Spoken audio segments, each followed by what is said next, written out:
চার শ্রেণীর মানুষের কুরবানি কবুল হবে না, যে একটি ভুলের কারণে আমাদের কুরবানি বাতিল হয়ে যাবে। কুরবানি না দিতে পারলে অনেকের কাছে এটা লজ্জা লাগে, কিন্তু ভাই নামাজ না পড়লে আপনি লজ্জিত হন না? ওয়াজিব বিধান পালন করতে গিয়ে আমরা কি ফরজ ছেড়ে দিচ্ছি না? তো কুরবানির দিনেও আমাদের বাংলাদেশের বিভিন্ন স্থানে শিরিক হয়। কুরবানির নামে শো অফ করবেন না। পশুর নাম রাখা হয়েছে ডোনাল্ড ট্রাম্প, এই পশুটার সাথে আপনি অবিচার করেছেন। আমরা কি পশুর মতো আচরণ করছি না কিছু কিছু ক্ষেত্রে? আপনার কুরবানির জন্য অন্য কেউ কষ্ট পাচ্ছে না তো? যে একটি ভুলের কারণে আমাদের অধিকাংশ কুরবানি দাতার কুরবানি বাতিল হয়ে যাবে, আমাদের অত্যন্ত সচেতন হতে হবে। এত কষ্ট টাকা দিয়ে কুরবানি পশু কিনলেন, আর যদি একটা ভুলের কারণে কুরবানি যদি বাতিল হয়ে যায়, ভাই আমাদের সচেতন হতে হবে এখন থেকে।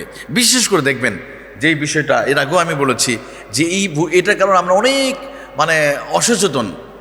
আর কুরবানির সময় তো আমরা নিজেরা থাকি না, যে ভুলটা করে থাকি, যে কুরবানি পশু জবাইয়ের ক্ষেত্রে আমরা বলি যে হুজুর ওনাদের নামে জবাই করে দেন, এই 7 জনের নামে জবাই করে দেন। একটা রচনা, একটা কাগজ দিয়ে দেওয়া হয়, ছোট্ট একটা কাগজ, আর হুজুর এটা রচনা পড়তেছে, পড়ে বাস, বা অন্যকে পড়ে দিল যে এদের নামে জবাই করে দেন, বা আমার ইদ্রিস আলী সাহেবের নামে জবাই করে দেন, আব্দুর রহমানের নামে জবাই করে দেন, অথবা পীর বাবার নামে, অমুকের নামে। নাউজুবিল্লাহ। আল্লাহ তো কোরআনে বলেছে যে কুরবানি পশুর উপরে আমার নাম উচ্চারণ হবে, অযকুরুসমাল্লাহ। আল্লাহ এটাই চায় যে আমার যে নিদর্শন, এই যে গবাদি পশুগুলো, ওয়ালবুদনা জাআলনাহা লাকুম মিন শাইরিল্লাহি লাকুম ফিহা খায়র ফাযকুরুসমাল্লাহি আলাইহা ফাযকুরুসমাল্লাহ মিন শাইরিল্লাহ। এটা আল্লাহর নিদর্শন। এই পশু যখন জবাই করবে তোমরা আমার নাম উচ্চারণ করবে। তো জবাইয়ের সময় যদি আপনি বলেন অমুকের নামে জবাই করে দেন, অমুকের নামে না আল্লাহর নামে, এটা হবে। এখানে সামান্য একটা ভুল, সেটা কি, যে এদের পক্ষ থেকে জবাই করে দেন। এই বিষয়টা আমাদের একটু সচেতন হতে হবে। আমরা কাগজ দেব, ঠিক আছে, সমস্যা নাই, আপনি আব্দুর রহমান পিতা অমুক অমুক অমুক অমুক দিয়ে বলবেন যে হুজুর এদের পক্ষ থেকে আল্লাহর নামে জবাই করে দেন। কত সুন্দর হলো না? আর আপনি যদি বলেন এই 7 জনের নামে জবাই করে দেন, এখন অনেকে বলে হুজুর আমাদের অন্তর তো ঠিক আছে। আর অন্তরে যতই কিছু থাকুক না কেন, কিন্তু আপনি প্রকাশ্যে আপনি এটা বলতে হবে। তাহলে তাই হবে, একটা মানুষ একটা ভুল করবে, আপনি না আমি অন্তরে তো আমি ঠিক আছি, তাই না? আমি তো অন্তরে মুখে যাই বলি না কেন, আমার অন্তর তো ঠিক আছে। না, এটা আপনার মুখেই বলতে হবে, কি আল্লাহর নামে, বিসমিল্লাহ আল্লাহু আকবার। আপনি যে কাগজ দিবেন দেন, কোনো সমস্যা নাই, কিন্তু কাগজ দেওয়ার ক্ষেত্রে আপনাকে সচেতন থাকতে হবে যে এদের নামে না, এদের পক্ষ থেকে। আল্লাহুম্মা তাকাব্বাল মিনকা ওয়া লাক। রাসূলুল্লাহ কি বলেছে দেখেন, নবীজি মুহাম্মদুর রাসূলুল্লাহ সাল্লাল্লাহু আলাইহি ওয়াসাল্লাম তিনি যখন কুরবানি করতেন, পশু যখন জবাই করতেন, আমার নবী তিনি বলতেন মিন আহলি বাইতিক তাকাব্বাল মিনকা মিন আহলি বাইতিক, আমার পরিবারের পক্ষ থেকে, আমার পক্ষ থেকে, আমার উম্মতের পক্ষ থেকে। রাসূলুল্লাহ সাল্লাল্লাহু আলাইহি ওয়াসাল্লাম এভাবে কুরবানি করতেন। তো নবী যেটা করতে আমরা সেটাই করব, আমরাও এটাই বলবো যে আল্লাহ আমার পক্ষ থেকে, আব্দুর রহমানের পক্ষ থেকে, আমার ফ্যামিলির পক্ষ থেকে তোমার নামে আমি জবাই করে দিলাম, বাস। এটাই পরিষ্কার, এটাই কথা। কিন্তু আমরা এই ভুলটা চলে আসছে দিনের পর দিন চলে আসছে বলেই আমরা এখনো হয়ে যাচ্ছি। এত কিছু বলার পরও আমরা একটা ভুলটা করে থাকি প্রিয় ভাইরা। এই জন্য আমরা অনেক কুরবানি করছি, দেখা যাচ্ছে কুরবানি কবুল হচ্ছে না। এর মধ্যে ভুল থাকে, কুরবানি হবে না।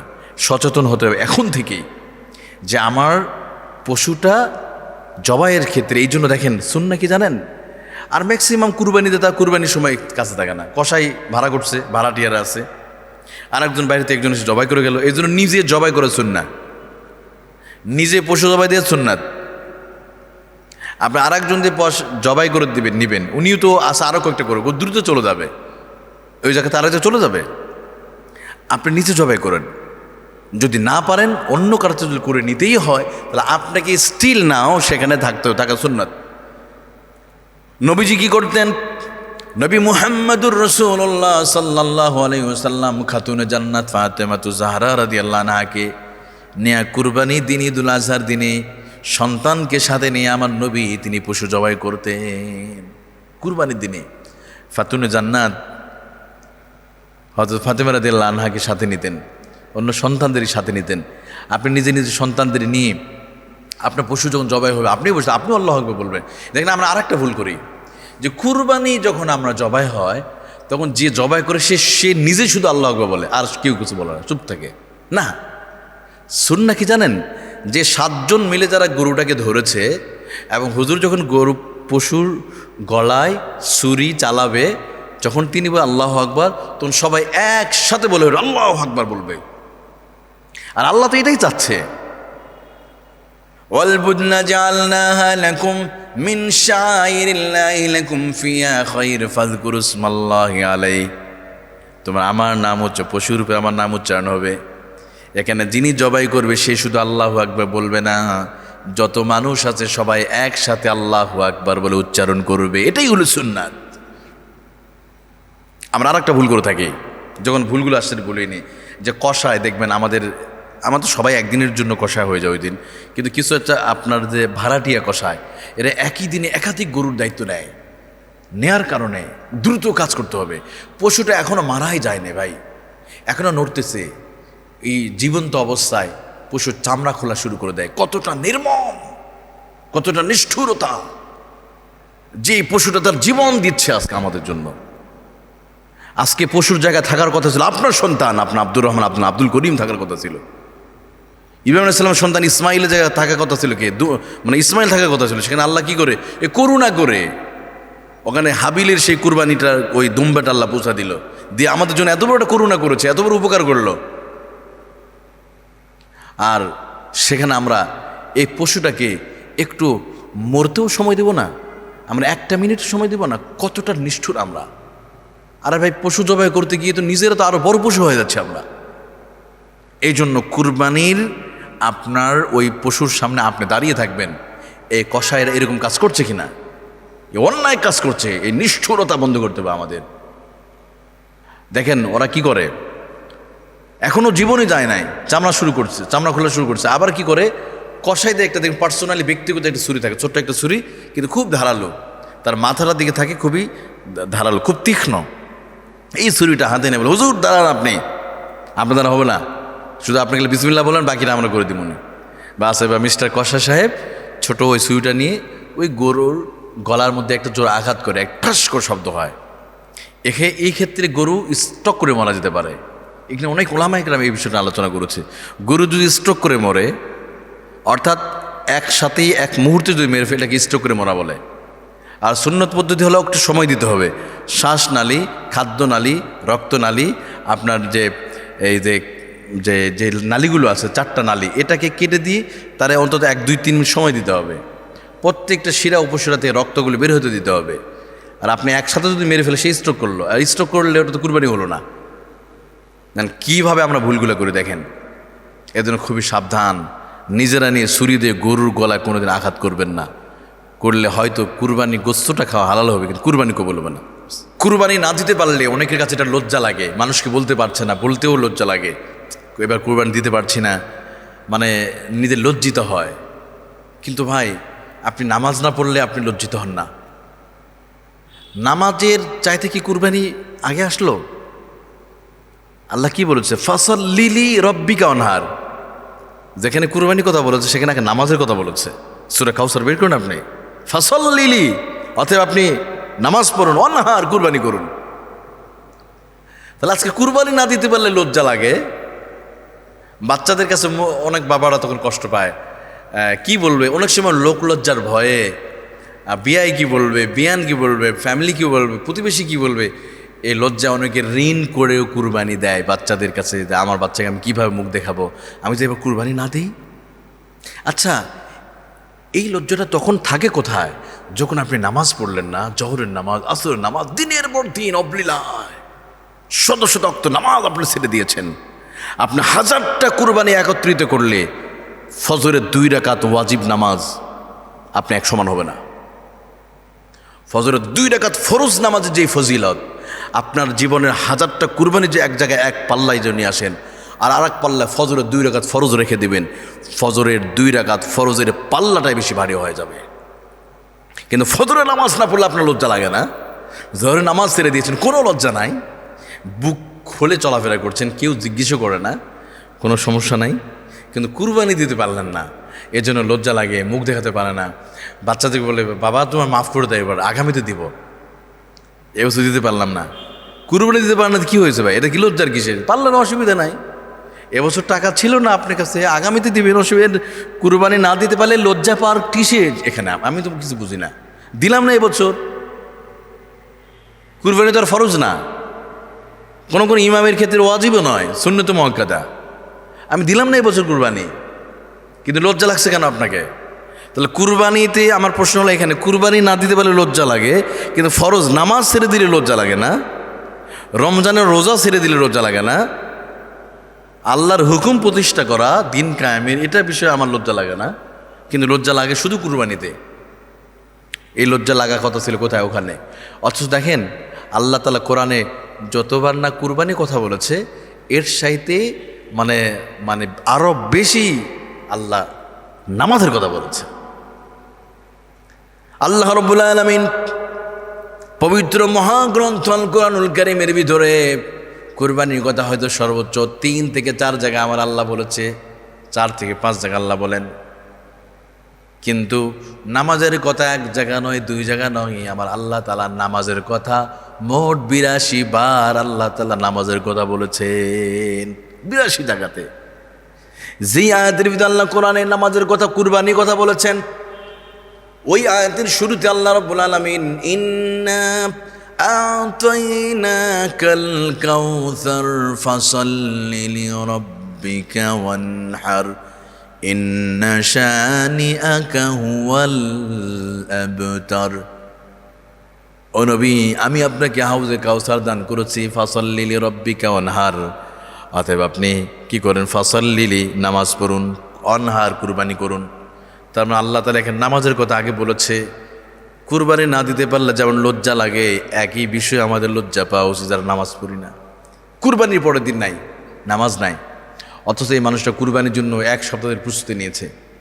কুরবানির জন্য কত প্রস্তুতি, কত আয়োজন। কুরবানির দিনই পর্যন্ত আমরা নামাজ পড়ি না, কুরবানির দিনে আমরা নামাজ আদায় করি না, ওয়াজিব নিয়ে ব্যস্ত, আর ওদিকে ফরজ ছুটে গেছে। আমরা কি ওয়াজিব করতে গিয়ে আমরা কি ফরজ ছেড়ে দিচ্ছি না? তো দেখবেন ঈদুল আজহার দিনে জহরের নামাজ, আমি বলে দিলাম খুব পরিষ্কারভাবে, ম্যাক্সিমাম মসজিদে দেখবেন সর্বোচ্চ মুসল্লি ইমাম সাহেব অথবা আর 4-5 জন, আপনারা মসজিদ ফাঁকা। সব কোথায়? সব ওই যে গরুর কাছে আছে, জবাই দিয়ে ওখানে আছে। কুরবানি দেয় ওটা কি? আর নামাজে নাই।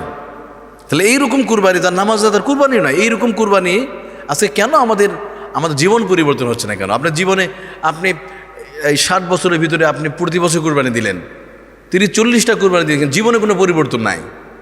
যেই লাউ সেই কত, কোনো পরিবর্তন নাই। আমাদের কুরবানি কোনো শিক্ষা আমরা নিতে পারছি না। কুরবানি কেন বারবার আসে ভাই? কেন আসে? কুরবানি তো আসে আমাদের ভিতরে এই পশুত্বকে জবাই করার জন্য। যারা আল্লাহর হুকুম মানে না, দিনের পর দিন জানার পরেও যারা আল্লাহ হুকুম মানে না, তারা এক ধরনের পশু। আল্লাহ চতুষ্পদ জন্তু বলেছে, এই চতুষ্পদ জন্তুকে কুরবানির দিন পশু জবাইয়ের মাধ্যমে জবাই করে দেওয়া। কিভাবে? দেখেন, 365 দিন নামাজ পড়লেন না, আপনি জানেন নামাজ ফরজ, আপনি জানেন রোজা ফরজ, আপনি জানেন সুদ খাওয়া, ঘুষ খাওয়া হারাম, এরপর এগুলো করেই যাচ্ছেন।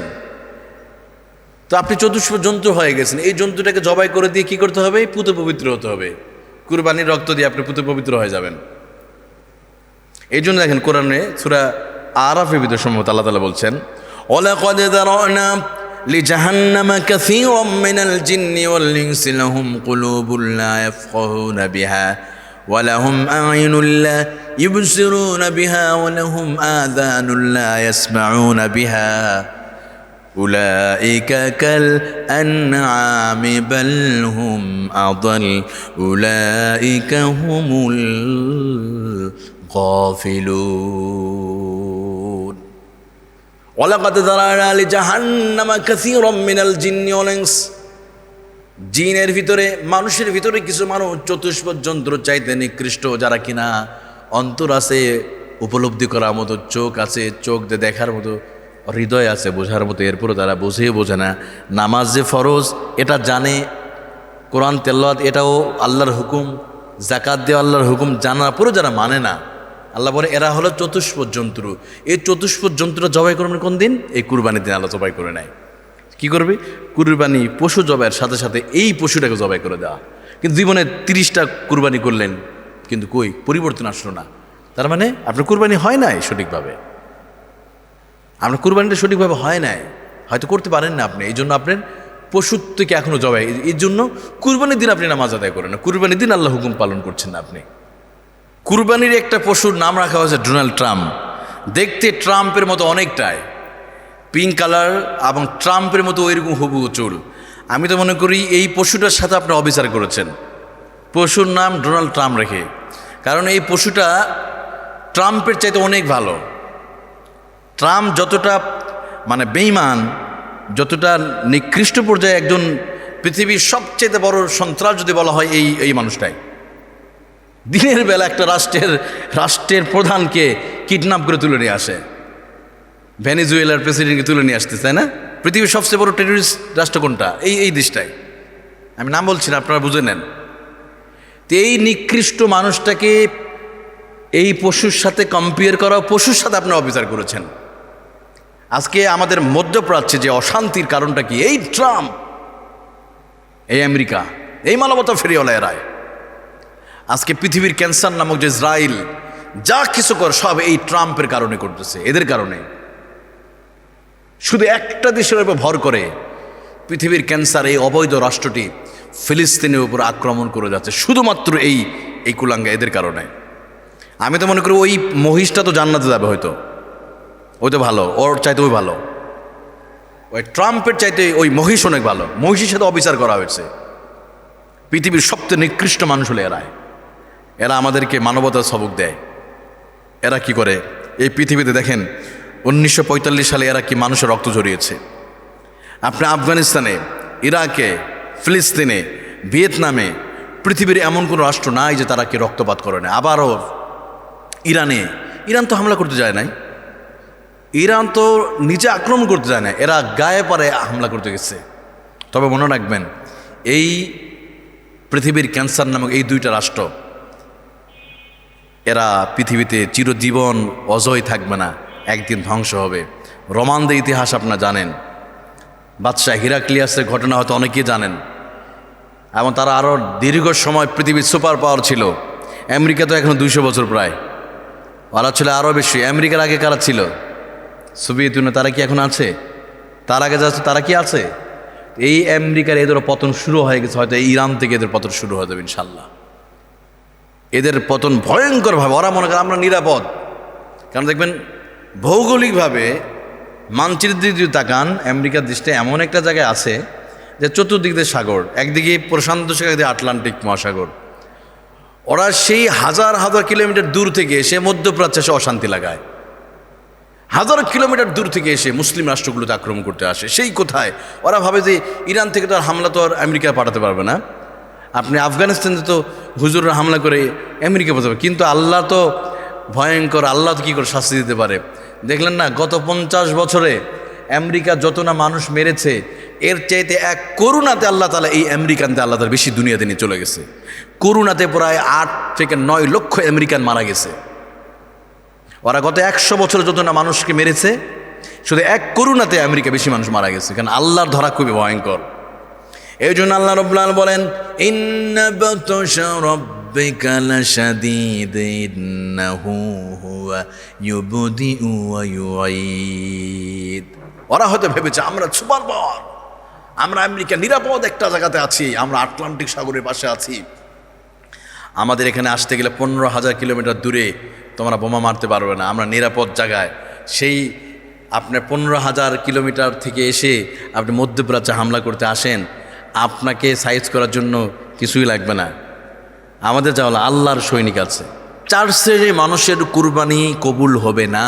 এই কষ্টের টাকায় কুরবানি দিচ্ছেন, কিন্তু আপনার কুরবানি কবুল হওয়ার সম্ভাবনা নাই যদি কিনা আপনার নিয়তের প্রথম যে কারণ নিয়তের মধ্যে যে গরমিল থাকে, আপনি যে উদ্দেশ্যের মধ্যে যদি ভেজাল থাকে, কুরবানি কবুল হবে না। এখন থেকেই এটা কি করা, পরিশুদ্ধ করে না, অন্তরে পরিশুদ্ধ। বুখারীর হাদিসটা, প্রথম হাদিসটা কি এনেছে ইমাম বুখারী রাহমাতুল্লাহ আলাইহি, ইন্নামাল আমালু বিন্নিয়াত। প্রত্যেকটা আমল ডিপেন্ড করে নিয়তের উপরে, আপনি কোন নিয়ত করেছেন। আপনার অন্তরে যদি 1 জাররা পরিমাণ যদি নিয়ত থাকে, আমি এবার কুরবানি দিচ্ছি গোস্ত খাওয়ার জন্য, অথবা মেয়েকে বিবাহ দিয়েছি, মেয়ের শ্বশুর বাড়িতে কী বলবে যদি কুরবানি না দিই, এমন যদি কোনো উদ্দেশ্য থাকে এই জন্য যদি কুরবানি দেন, এই কুরবানি কোনো লাভ হবে? কুরবানি হয়ে যাবে, মানে গোস্ত খেতে পারবেন, বাট কুরবানির কোনো ফজিলত পাবেন না আপনি। কর্মিল এই এটা যদি থাকে, এখন থেকেই পরিষ্কার করে ফেলা, না আমরা আল্লাহর জন্য। আচ্ছা, আমরা সামান্য একটু নিয়তের কুরবানি করতে পারবো না? ভাই, আপনার কুরবানিতে কেউ নেবে না, আপনার গোশত কেউ নিতে যাবে না, আল্লাহও তো চাচ্ছে না, আল্লাহ তো গোশত চায় না। وَإِنَّهُ لَيَأْتِي يَوْمَ الْقِيَامَةِ بِقُرُونِهَا وَأَشْعَارِهَا وَأَزْلَافِهَا। আল্লাহ বলেন, তোমার কুরবানি পশুর রক্ত, মাংস, চামড়া কোনো কিছু আল্লাহর কাছে যায় না। لَن يَنَالَ اللَّهَ لُحُومُهَا وَلَا دِمَاؤُهَا وَلَكِنْ يَنَالُهُ التَّقْوَى مِنكُمْ। তোমার ওই কুরবানি পশুর রক্ত, মাংস, গোশত কোনো কিছুই আল্লাহর কাছে যায় না। ওয়ালাকিন ইয়ানালুহুত তাকওয়া, তোমার তাকওয়া, তোমার খোদাবিদি, তোমার অন্তরের পরিশুদ্ধটাকে আল্লাহ এটাই দেখে। কিন্তু অনেক মানুষ আছে, ভাই গত বছর তো গোশত খেতে পারেন, এবার গোশত খাওয়ার জন্য যদি নিয়ত করেন হবে না কুরবানি। আবার আমরা এখানে আরেকটা ভুল একটা মাসালা আছে, আমরা বলি যে 7 জনের ভিতরে একজনের যদি গোশত খাওয়ার নিয়ত হয় তাহলে 7 জনের কুরবানি বাতিল হয়ে যাবে। না, 7 জনেরটা বাতিল হবে কেন? ওনারটা বাতিল হবে। একজনের নিয়তের ভুলের বোঝা অন্যের উপর চাপিয়ে দেয়, ইসলাম এটাকে করে না। আমরা ওনাকে বলি এটা ভুল মাসালা, জানতে হবে আমাদের। অনেক সময় বলি খুব পরিষ্কার করে, এটা কোনো এভিডেন্স নাই, এটার কোনো দলিল নাই, এভিডেন্স কেউ দেখাতে পারবে না যে একজন গোশত খাওয়ার নিয়ত করলে বাকি 6 জনের কুরবানি বাতিল। কি বলেছে এটা? আর আল্লাহ কোরআনে কি বলেছে? লা তাযরু ওয়াজিরাতুম ওয়িজরা উখরা। আর একজনের পাপের বোঝা আর একজনের উপরে চাপিয়ে দেওয়া ইসলাম এটাকে পারমিট করে না, ইসলাম অনুমতি দেয় না, ইসলাম এটা সাপোর্টও করবে না। তাহলে ওই একজনের নিয়তের গরমিলের গুনাহের বোঝা বাকি 6 জনের পাল্লায় আপনি কেন দিলেন? কে দিতে বলেছে আপনাকে? নিয়তের ওনার গরমিল, কারণ ওনার কুরবানিটা কবুল হবে না, কিন্তু 6 জনটা যদি সহি থাকে 6 জনটা হয়ে যাবে। চরম আমরা এটা ভুল করে থাকি, কারণ একজনের নিয়তের ভুলের বোঝা 6 জনের উপর চাপিয়ে দেওয়াটাও গুনাহের কাজ। এই জন্য কি করা? প্রথম নিয়তকে পরিশুদ্ধ করা। দ্বিতীয় নাম্বার, আমরা যে ভুলটা করে থাকি, আপনার কুরবানি যখন কিনতে যাবেন, নিঃসন্দেহে আপনার আয়ের উৎস যেখান থেকে হালাল টাকা আছে, আপনি জানেন তো ওই ওয়ে থেকে আপনার টাকাটা হালাল। আপনার জমি থেকে এটা টাকা আসছে, আরেকটা আছে ব্যবসাতে, আর চাকরি থেকে।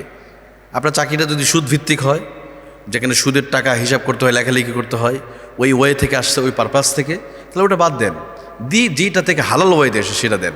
কারণ কোনো হারাম অর্থ দিয়ে পশু ক্রয় করে 1000টা কুরবানি দিলে কুরবানি কবুল হবে না। আপনি দেন না 10 লক্ষ টাকা দেবেন, কিন্তু ওর ভিতরে যাররা পরিমাণ কি আছে? অবৈধ হারাম আছে। রাসূল কি বলেছে? ইন্নাল্লাহা তাইয়্যিব লা ইয়াকবালু ইল্লা তাইয়্যিবান। আল্লাহ পবিত্র, তিনি অপবিত্র জিনিস কখনো তিনি গ্রহণ করেন না, অপবিত্র জিনিস তিনি কখনো অ্যাকসেপ্ট করেন না। অপবিত্র বস্তু দিয়ে কুরবানি দিলে কুরবানিটা কবুল হবে না। এই জন্য আমাদের সতর্ক হতে হবে, খবরদার, আল্লাহর জন্য যদি আমি নজরানা পেশ করছি, হারাম যেন কোনো বস্তু যেন না প্রবেশ করে। এই জন্য যারা হারাম ইনকাম করেন সচেতন হয়ে যেতে হবে। ঘুষ খায়, তারা সুদ খায়। বাংলাদেশ পিছিয়ে পড়া অন্যতম কারণ হলো সুদ আর ঘুষ। কি পরিমাণ ঘুষ চলে আমাদের অফিসগুলোতে, যে আজকে ঘুষ মানে ঘুষের এই গত 54 বছর ধরে ঘুষের একটা স্বর্ণযুগ চলছে বাংলাদেশে। একজন এমপি, মন্ত্রী অথবা বড় বড় ডিজি অথবা ডিসির দারোয়ান, তার তার সিকিউরিটি, এরা কোটিপতি হয়ে যায়। কিছুদিন আগে ওই অধিদপ্তরে, বিভিন্ন অধিদপ্তর আছে, মাদ্রাসা অধিদপ্তর, মাদ্রাসা লাইনে, এখানেও মাদ্রাসা অধিদপ্তর, ওখানে একদম সাধারণ সিকিউরিটি গার্ড, সে ঢাকা শহরে ফ্ল্যাট কিনে মালিক হয়ে গেছে। সব ঘুষ খায়। ভাই টাকা দেন, সব 7 খুন মাপ। এই ঘুষ কারা খায়? এই শিক্ষিতরা খায়। এ বাংলাদেশটা ধ্বংস হচ্ছে একদল শিক্ষিত কিছু সুদখোর ঘুষখোরের কারণে। আর অথচ দেশটা চলতেছে অশিক্ষিত 3 শ্রেণীর অশিক্ষিত মানুষের কারণে। গার্মেন্টস যারা করে এরা খুব শিক্ষিত, এরা দেশের চাবিকাঠি, রপ্তানি আয়কে স্টেবল রেখেছে। দ্বিতীয় নম্বর আমাদের প্রবাসী ভাইয়েরা, এরা খুব শিক্ষিত না, বিদেশে যায়, এদের রেমিটেন্স, এই বাংলাদেশে অর্থর ইকোনমিক চাকাটাকে সবল রেখেছে আমাদের রেমিটেন্স ভাইয়েরা, কিন্তু এদেরকে আমরা মূল্যায়ন করি না। তৃতীয় কে কৃষক ভাইয়েরা, এরাও শিক্ষিত নয়, কৃষকরা মূল্যায়ন পায় না, এরা কষ্ট করে এরা কি করে ফসল উৎপাদন করে, কিন্তু সেটা যথাযথ মূল্য পায় না। ধরেন ওরা আপনি গ্রামে যান, মাঠে বেগুনের দাম 1 কেজি দাম 10 টাকা কেজি, ঢাকা শহরে সেটা 30 টাকা। মানে প্রত্যেক মোড়ে মোড়ে সিন্ডিকেট আর সুদ আর চাঁদাবাজি হতে হতে কারওয়ান বাজার পর্যন্ত আসতে ওই 15 টাকার বেগুনটা 10 টাকা বেগুনটা এখানে এসে হয়েছে কত 20 টাকা হয়ে গেছে। এখন পাবলিকের কাছে ঢাকা শহরে এটা সবাই ওই যে নিয়ে গেল কাঁচা বাজার আলাদা নিজে বিক্রি করতেছে 30-35 টাকা। তাহলে কৃষক পাইছে কত 10 টাকা। আবার 10 টাকার ভিতরে তার শ্রম আছে, 10 টাকার ভিতরে তার পানি আছে, তার সার আছে, কীটনাশক আছে, এগুলো তার শ্রমিক আছে, তাই না? তাহলে তো তাকে থাকলো কত? তো কৃষকরা যথাযথ মূল্যায়ন পায় না। ধান আবাদ করছে, ধানের মন যদি হয় 700-800 টাকা, অথবা পানি ওনাকে কিনতে হয়েছে, সার কিনতে হয়েছে, তো কৃষকরা পায় না মূল্যায়ন। অথচ একদল অসাধু ব্যবসায়িক সিন্ডিকেট তৈরি করে লাভবান হয়ে যাচ্ছে। আবার ওই মানুষগুলো আবার এই কুরবানির সময় কী করবে? এরা বড় বড় কুরবানি দিবে, কবুল হবে না। 3 নম্বর, ওই ব্যক্তির কুরবানি আল্লাহ তাআলা কবুল করবেন না যে কুরবানি, আপনার কুরবানি পশু জবাইয়ের ক্ষেত্রে যদি আপনি ভুল করে ফেলেন। অনেকেই বলে অমুকের নামে, পীরের নামে, অমুক হুজুরের নামে কুরবানি। আরে হুজুরের নামে পীরের নামে কেন? স্বয়ং নবীদের নামও দিল কবুল হবে না। কী বলতে পক্ষে থেকে অমুক নবীর পক্ষে আমি কুরবানি দিলাম, আমরা বলে পীরে অমুক পীরের নামে জবাই করে দিবা। আবার রক্ত অনেকে সংগ্রহ করে, কিছুটা রক্ত রেখে দেয়, সাদা একটা কাপড়ে রক্ত ভিজে রেখে দেয়, যে এটা নাকি ভবিষ্যতে কি করবে, রেখে দিলে ঘরে বরকত আসবে। নাউজুবিল্লাহ, এটা শিরিক। রক্ত কোনো শক্তি নাই। কুরবানি পশু রক্ত যে পবিত্র তা তো নয়। আপনার কুরবানির জন্য অন্য কেউ কষ্ট পাচ্ছে না তো, আপনি আল্লাহ সন্তুষ্টির জন্য কুরবানি দিতে গিয়ে আবার অন্য কোনো মুসলিমকে কষ্ট দিচ্ছেন না তো। হ্যাঁ, এমন হয়, দেখা যায় যে কুরবানির দিন আমরা আল্লাহ সন্তুষ্টির জন্য কুরবানি দিচ্ছি, কিন্তু কুরবানি শেষ করে আমরা যখন ঘরে চলে আসি, এরপর দেখা যায় যে কুরবানির যে বর্জ্যগুলো আছে এগুলো কারণে অনেক আমাদের মুসলিম ভাইরা অসুস্থ হয়ে যায়। একদিকে মানুষ ঈদের আনন্দ নিয়ে ব্যস্ত থাকে, আর একদল মানুষ হাসপাতাল যেয়ে ব্যস্ত থাকে। কি কারণে? ওই যে কুরবানি যে বর্জ্যগুলোর কারণে মানুষ অসুস্থ হয়ে যায়। রক্তের যে জীবাণু, সবচেয়ে বেশি জীবাণু থাকে রক্তের ভিতরে। রক্তগুলো পরিষ্কার করলেন না আপনি, অথবা রাসূলুল্লাহ কি বলেছে দেখেন, আল্লাহু আকবার, রাস্তায় একটা ময়লা আবর্জনা ফেলাবেন, রাস্তা থেকে একটা ময়লা আবর্জনা যদি পরিষ্কার করেন, এটাও ইবাদত। আমরা যেমন নামাজ রোজাকে ইবাদত মনে করি, আসলে এই শুধু এতটুকু সীমাবদ্ধ নয়, আরও ইবাদত আছে। কি জানেন? এই যে রাস্তা থেকে ময়লা পরিষ্কার, এটাও ইবাদত। রাসূলুল্লাহ সাল্লাল্লাহু আলাইহি ওয়াসাল্লাম বলছেন, قال النبي صلى الله عليه وسلم من رفع حجرا من الطريق كتبت له حسنة دخل الجنة। যে ব্যক্তি রাস্তা থেকে একটা পাথরের টুকরা যদি সরিয়ে দেয়, রাস্তা থেকে কোনো ময়লা জিনিস কোনো জিনিস যদি পরিষ্কার করে দেয়, কুতিবাত লাহু হাসানা, আল্লাহ তাআলা তার আমলনামার মধ্যে একটা নেকি লিখে দেয়। যে রাস্তা থেকে কোনো অপরিষ্কার কোনো মানুষের কষ্ট হবে, কষ্ট দেয় কোনো বস্তু সরায় দেয়, কি হবে? কুতিবাত লাহু হাসানা, আল্লাহ তাআলা আমলনামায় একটা নেকি লিখে দেন। শুধু এতটুকু কি শেষ?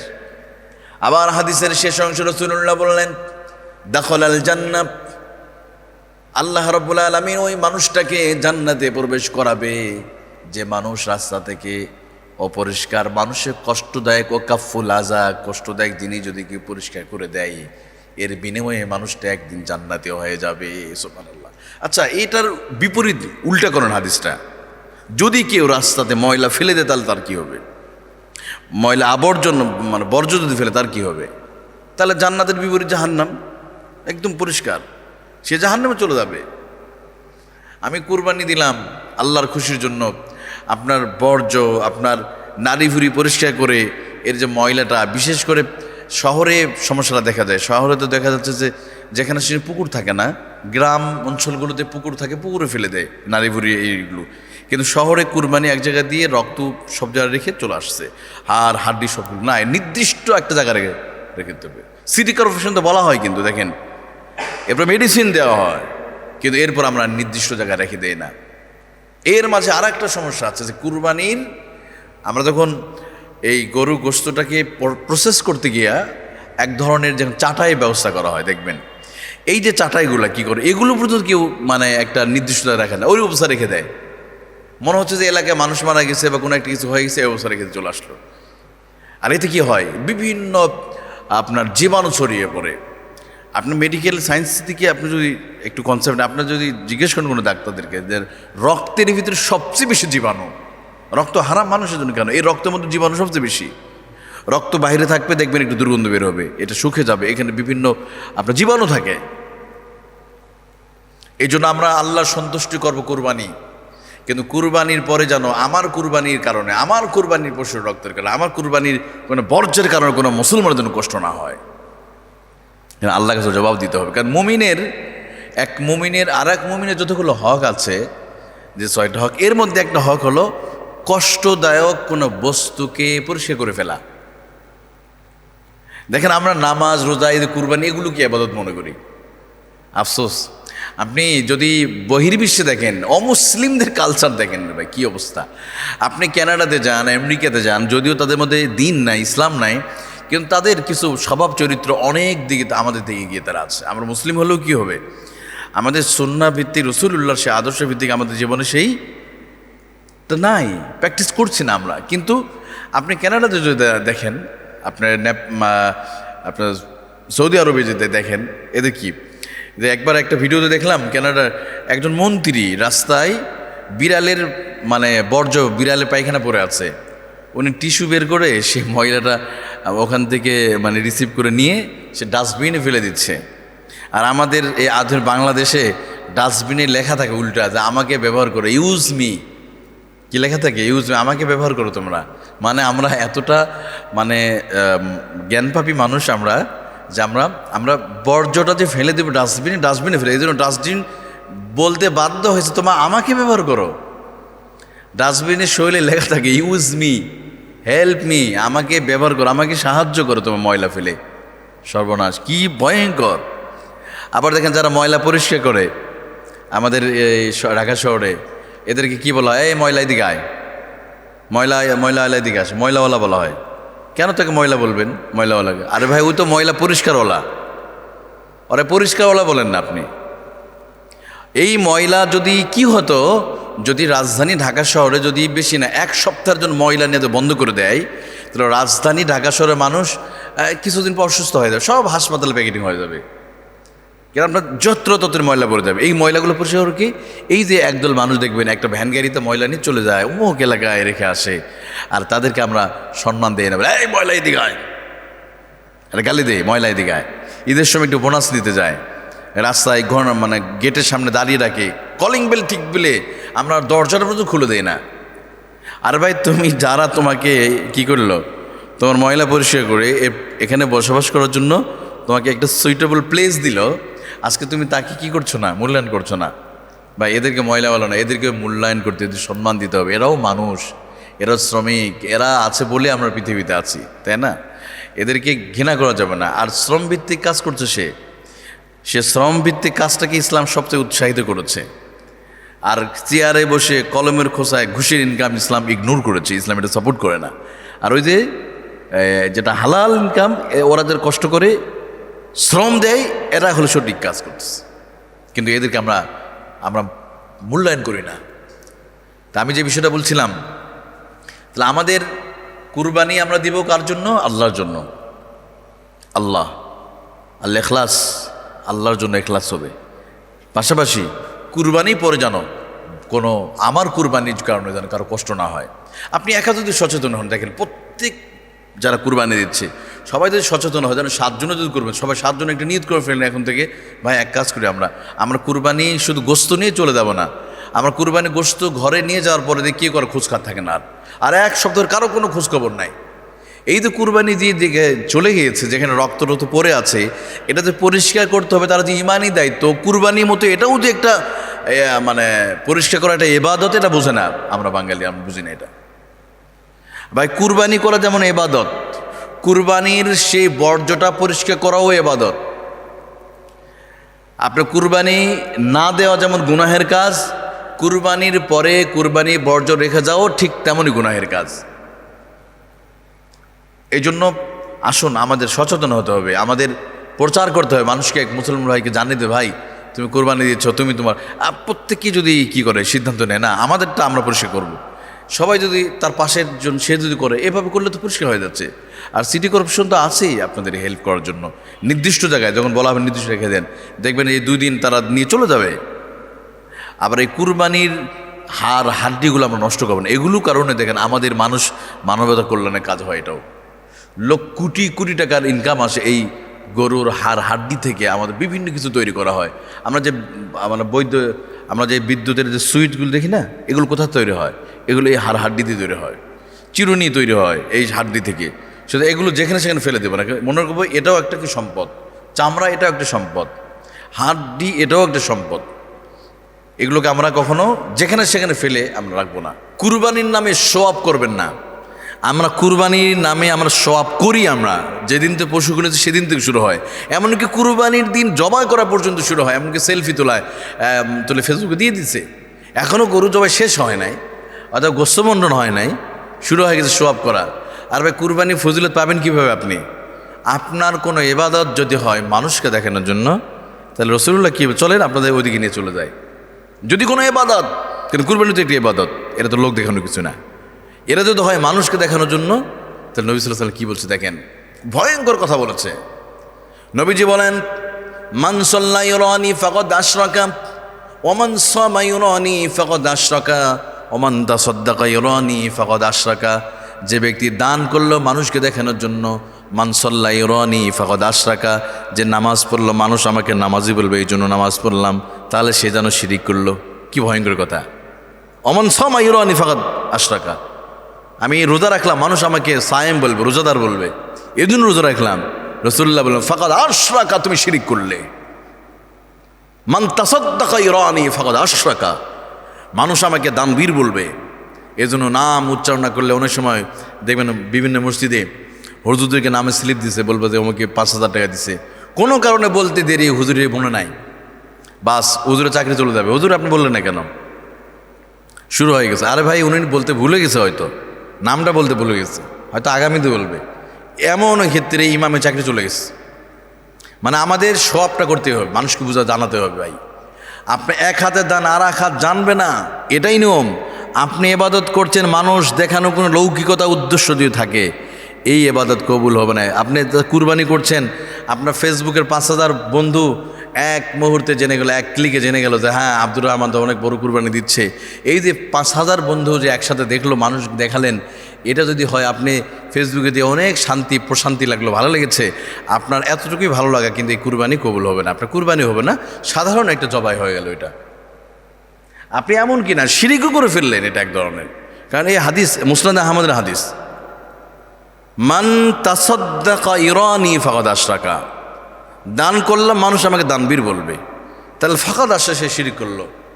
ওমান সাল্লা ইউরানি ফাকাদ আশরাকা, নামাজ পড়লাম মানুষ আমাকে নামাজি বলবে, রাসূলুল্লাহ বলে সে ফাকাদ আশরাকা, সে তো শিরিক করলো, সে শিরিক করেছে। এই জন্য কুরবানির শো আপ করা, সেলফি মানে কি করা, ফেসবুকে এটা ছবি তুলে দেওয়া, অথবা মানুষকে দেখে আমরা সবচেয়ে বড় গরু এবছর কুরবানি দিয়েছি, আমার জীবনে সবচেয়ে সেরা, আমাদের এই রোডের সেরা, আমাদের গ্রামের সেরা।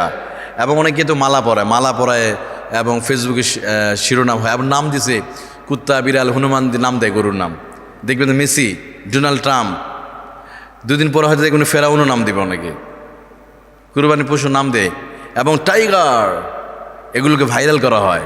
কিছুই না, মনে আছে না আমাদের আগের সরকারে একজন প্রভাবশালী ব্যক্তি একটা ছাগল কাণ্ডে, একটা ছাগলের দাম 17 লক্ষ 15 লক্ষ টাকা, মূলত পতন শুরু হয়েছে ওখান থেকে শুরু হয়ে গেছিল। একটা ছাগলের দাম 15 লক্ষ হয় কীভাবে রে ভাই? আর যে কিনেছে চিনি একজন ঘুষখোর, মানে ম্যাক্সিমাম যে বড় বড় আমলা যারা আছে এগুলো সব কটা ঘুষখোর, ম্যাক্সিমাম 90% ঘুষখোর। এরা বড় বড় শিক্ষিত, কিন্তু এরা সব বড় বড় চোর, বড় বড় ডাকাত। এই জন্য আমি মনে করি এদের চাইতে গরিব কৃষকরা 500 বছর আগে জান্নাতে চলে যাবে। এই সমস্ত সরকারি শিক্ষিত আমলাদের চাইতে খেটে খাওয়া মেহনতি গরিব রাস্তা ঝাড়ুদার আল্লাহর কাছে অনেক প্রিয়। আপনার শিক্ষা আপনার চোখ খুলে দিতে পারেন। আপনার আল্লাহর ভয় আপনার ভিতর নাই বলে আপনি চুরি করেন, ডাকাতি করেন। ওই টাকা দিয়ে এত বড় কুরবানি কোনো লাভ নাই। আপনি 10 লাখ টাকা কুরবানি করে সোয়াব করলেন, এই কুরবানি সোয়াবই করেছেন, কিন্তু এতে কোনো ফজিলত নাই। কুরবানির দিনেও আমাদের বাংলাদেশের বিভিন্ন স্থানে শিরিক হয়, শিরকি কাজ চলে। কুরবানির দিনও আপনি অবাক হয়ে যাবেন, হুজুর এটা কীভাবে কুরবানির দিন শিরিক করে? হ্যাঁ, কুরবানির দিন দেখেন অনেক মানুষ শিরিক করে, মুসলমান সন্তান তারা কি করে? কারণ আমরা তো পশু জবাই করতে যাই, দেখেছি এটা রাজধানী ঢাকা শহরে বিভিন্ন শিক্ষিত এলাকাগুলোতেও হয়। কুরবানির পশু যখন জবাই করা হয় দেখবেন একদল মানুষ, আমাদের মহিলারা কি করে বা পুরুষ, একটা সাদা কাপড় নিয়ে আসে ওই কুরবানি যে পশুর যে জবাইয়ের সময় যে রক্তটা প্রবাহিত হয়, ওই প্রবাহিত রক্তে ওই কি করে ওই কাপড়টা ভিজায় রেখে দেয়। এই কাপড়টা ভিজে রাখো, রক্ত কি করবে?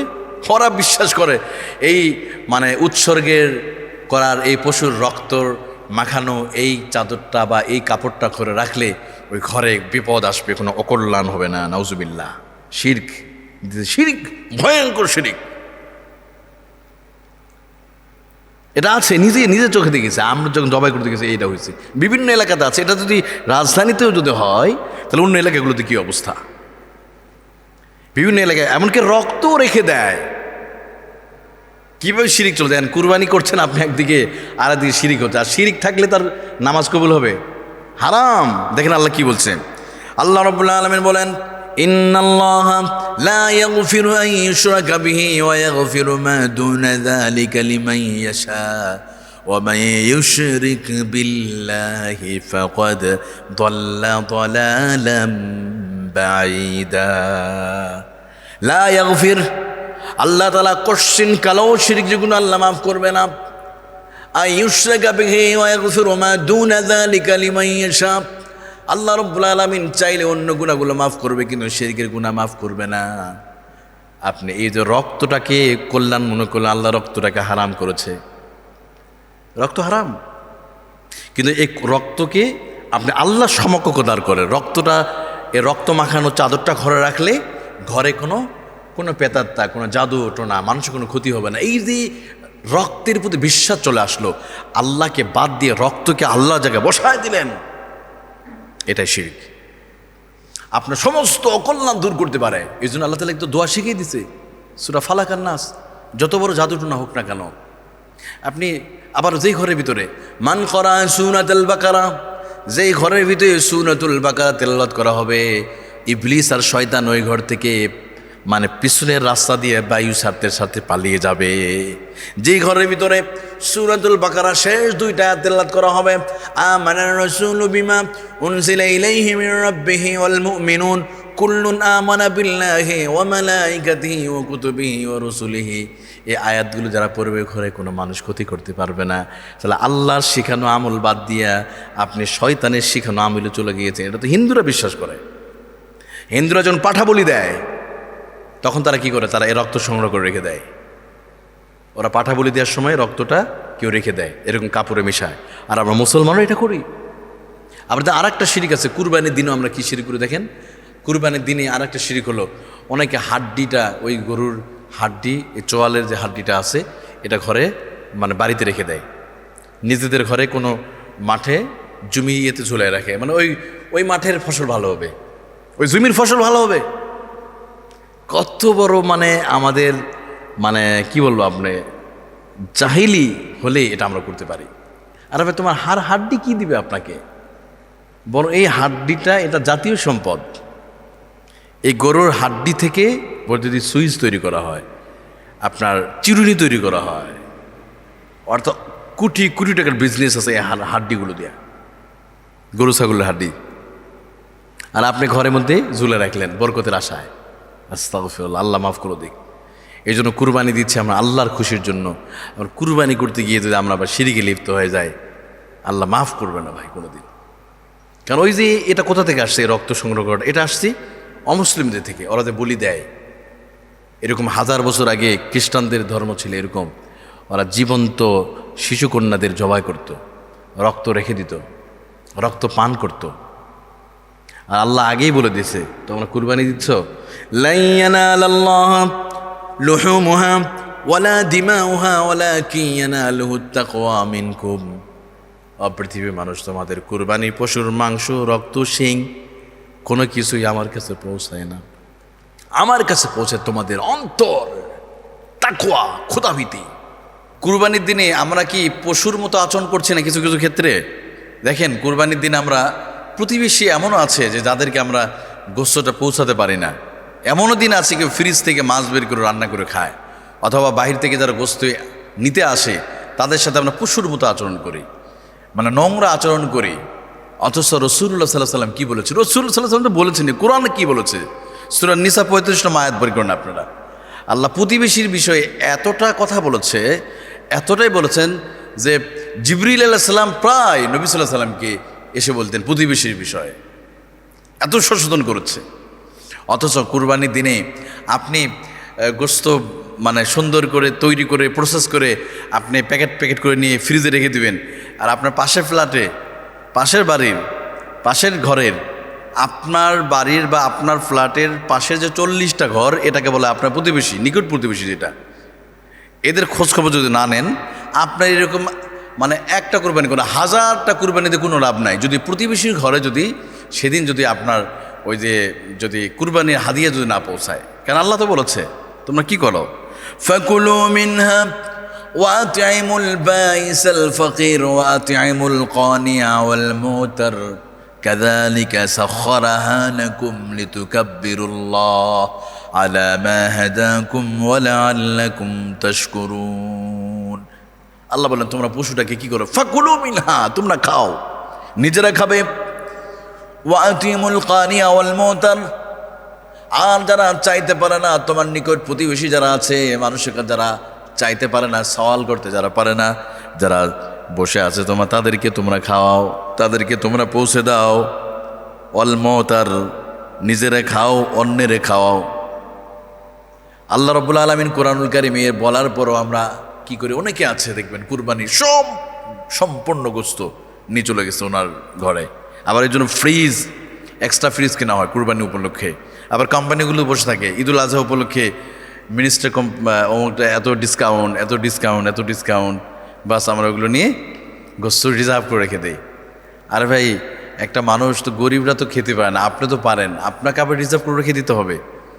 আপনার প্রতিবেশী যে ঘরটা আছে, যে দিতে পারলো না এবছর, ওনার ঘরে তো ছোটো বাচ্চা আছে, এই যে ওই দিনে গরুর গোশতের রান্নার যে একটা ঘ্রাণ, একটা স্মেল বের হয়, এই যে তাদের নাকে তো পৌঁছেছে, তাই না? তো তাদের বাচ্চাদের তাদের খাওয়াতে পারলো না, আর আপনি কিসির মুসলমান, কিসির কুরবানি আপনার? এরকম 1000টা কুরবানিতে কোনো লাভ নাই যদি কিনা আপনার প্রতিবেশীর কাছে যদি গোশত না পাঠাতে পারেন। লজ্জাজনক এটা কথা। এটা আমরা ওয়াজ করতে হবে কেন মুসলমানদেরকে? আমাদেরকে কেন নতুন করে এটা বুঝাতে হবে আমাদের, যেখানে কোরআনে আল্লাহ বলেছে কি? সূরা নিসা 35 নম্বর আয়াতটা বের করুন। আল্লাহ এখানে 10টা হকের কথা বলেছে, 10টা বিষয় আসছে এখানে। আল্লাহ বলছেন ওয়াবুদুল্লাহ ওয়ালা তুশরিকু বিহি শাইআন ওয়া বিল ওয়ালিদাইনি ইহসানা ওয়া বিযিল কুরবা ওয়াল ইয়াতামা ওয়াল মাসাকিন ওয়াল জারি যিল কুরবা ওয়াল জারিল জুনুবি ওয়াস সাহিবি বিল জামবি ওয়া ইবনিস সাবিল ওয়াল জারি যিল কুরবা ওয়াল জারিল জুনুব। নিকট প্রতিবেশীর কথা আল্লাহ বলেছে। সূরা নিসার 35 নম্বর আয়াত বের করেন।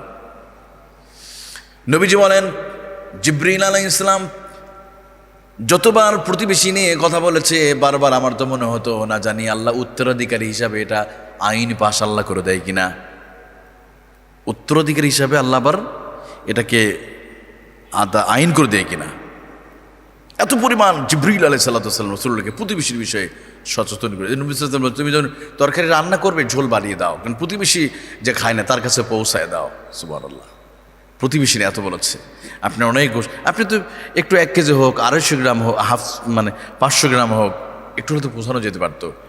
যাদের আপনার ঘরের পাশে এখন থেকে খোঁজ লাগান, আপনার ঘরের পাশে কারা কারা কোরবানি দিচ্ছে না তার একটা লিস্ট তৈরি করা।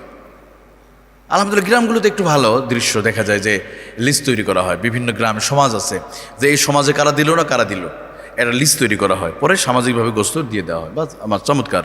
কিন্তু শহরে এটা তো নাই। শহরে তো বিভিন্ন ফ্ল্যাট, অ্যাপার্টমেন্ট আছে, অনেক ফ্যামিলি বসবাস করে, হয়তো অনেকে ফ্ল্যাটে থাকে বাট বাড়ি ভাড়া দিতে পারে না, সন্তানের টিউশন ফি বা বিভিন্ন কারণে থেমে গেছে এবছর তার জীবনটা, হয়তো সেভাবে সে কুরবানি দিতে পারছে না, বাচ্চাদেরকে কোনো রকম বুঝাইছে বাবা এবছর আগামী বছর দিব, কিন্তু এই বলে কি তাদের ঘরে গরু গোশ পৌঁছাবে না, কুরবানি গোশতে পৌঁছাবে না? এতগুলো মানুষ কুরবানি দিচ্ছি ভাই।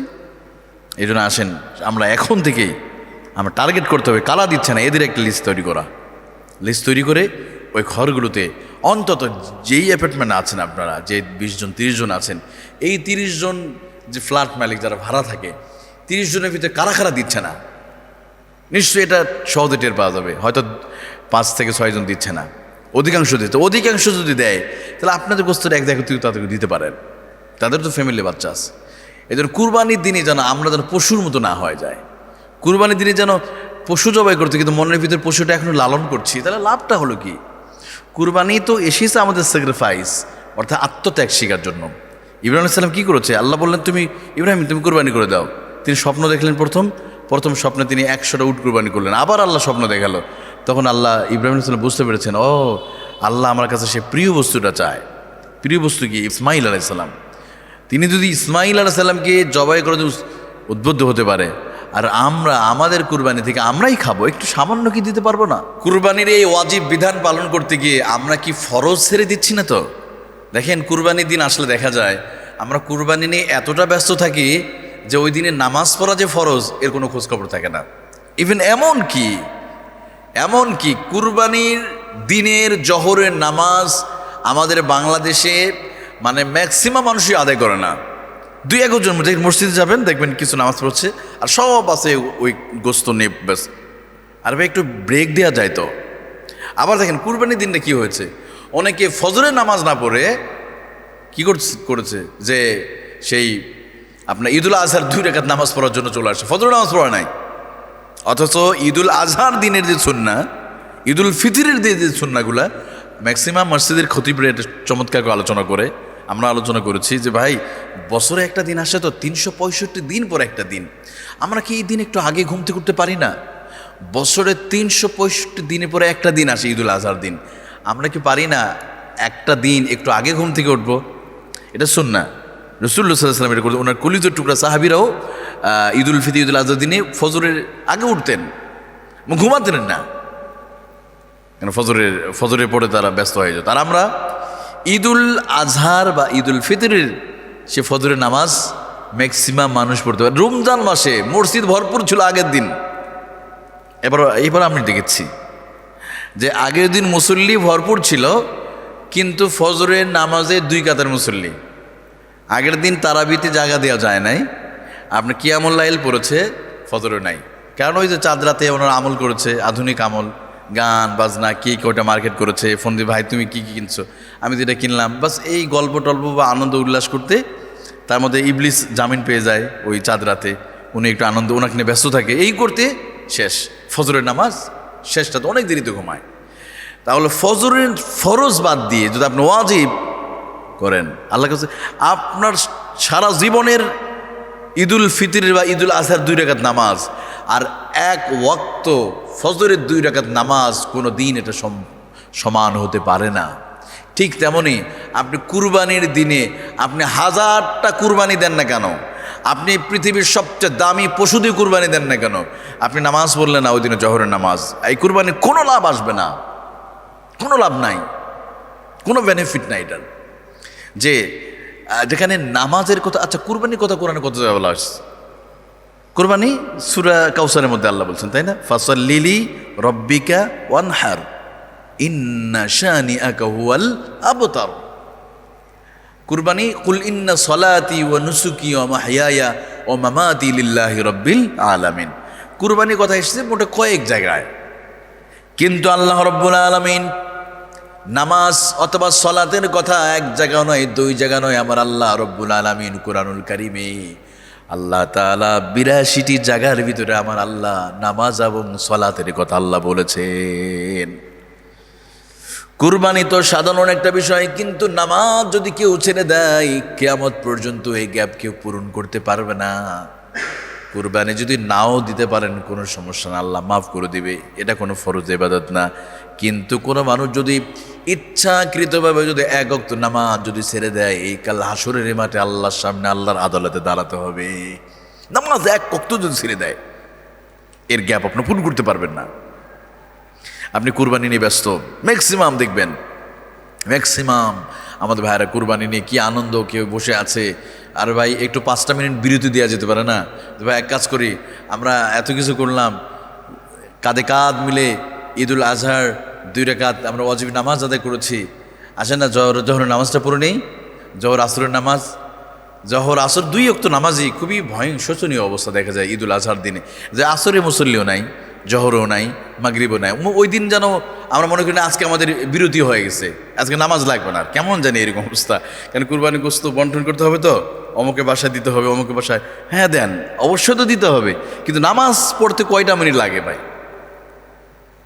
এই জন্য কথাটা হলো এই যে ওয়াজিব করতে গিয়ে আমরা কি ফরজ ছুটে যাচ্ছি কিনা, এটা আমাদের আগে থেকে মাথায় রাখতে হবে। আপনি একটু কল্পনা করে দেখেন, প্রতিটা ঈদুল আজহার দিনে দেখা যায় ওই দিন মানে আমরা অনেক জাননেওয়ালা মানুষ, ইভেন এমন কি যে নামাজ কখনো ছাড়ে না, এমন মানুষগুলো দেখা যায় যে কুরবানি, আবার সে মনে করে আমি যদি এখানে চলে যাই আবার কেউ গোস্ত চুরি করে কিনা, বা এরকম কিছু মানুষের টেন্ডেন্সি থাকে। আর এবার সবাই একসাথে কি করে, ওটা একটু বিরতি দেন, একটু বন্ধ রাখেন, আসেন একটু নামাজ পড়ে আসি। আর পাশে যারা মানে আরেকটা জবাই করেছে ওদেরকে বলে ভাই নামাজ পড়েন, আর 2-1 ওখানে একটু রেখে আসেন সিকিউরিটি হিসাবে, তুমি একটু দেখবা কোনো কুকুর আসে নষ্ট করে কিনা, অথবা কেউ কোনো সমস্যা করে কিনা, বাস এসে নামাজ পড়ি 5 মিনিট। শুধু ফরজটা পড়েন, সুন্নত না পড়লে অসুবিধা নাই, শুধু ফরজটা পড়ে যান। জহরে 4 রাকাত শুধু ফরজ পড়ে যান, সুন্নত যেহেতু ব্যস্ত আছেন সুন্নতে মুআক্কাদা পড়লেন না, অসুবিধা নেই, আপনি ফরজটা পড়ে যান, অন্তত ফরজটা আপনি আদায় করে যান। কিন্তু আমরা এটা করি না। এই জন্য আমাদের যে সমস্ত ভাইয়েরা আমরা কুরবানি দেব, মনে রাখবেন কুরবানির দিনে যেন আমাদের এই ফরজ ছুটে না যায়। এটা সবচেয়ে, আমি মনে করি সবচেয়ে গুরুত্বপূর্ণ এটা বিষয়। আপনি 10 লক্ষ টাকা 5 লক্ষ টাকা কুরবানি, কী লাভ যদি আপনি জহরের নামাজ যদি না পড়েন? আপনার কী লাভ হবে কুরবানি দিয়ে? আমরা ফরজ করতে গিয়ে ওয়াজিব ছুটে যাচ্ছে, কোনো লাভ নাই এটার। ঈদুল আজহার দিনে শুধু তাই নয়, যে ঈদুল আজহার দিনে যে আমরা একদিকে পশু কুরবানি করার পরে দেখা যায় যে একদল মানুষ আবার পশুর মতো আচরণ করে। আর এই পশু জবাইয়ের মাধ্যমে আমাদের মানব শরীরে যে পশুটা লুকিয়ে আছে, এই পশুত্বটাকে জবাই করে দেওয়া। ঈদুল আজহার দিনে যদি শয়তানের মন মতো চলাফেরা করেন তাহলে তো কুরবানি হলো না। আপনি প্রথমেই আল্লাহ হুকুম কি অমান্য করলেন। আমরা কুরবানি করার মাধ্যমে আল্লাহকে স্মরণ করেছে না, জবাই করার সময় কি বলেছে? বিসমিল্লাহি আল্লাহু আকবার। মানে আল্লাহ বলেছে তোমরা আমার এই চতুষ্পদ জন্তুর উপর তোমরা আমার নাম উচ্চারণ করবে। তাহলে কুরবানি করার সময় করলাম আর নামাজের সময় করলাম না, তাহলে দুরকম হলো না। ইসলামিক লাইফ, জীবন গড়ুন কোরআন সুন্নাহর আলোকে।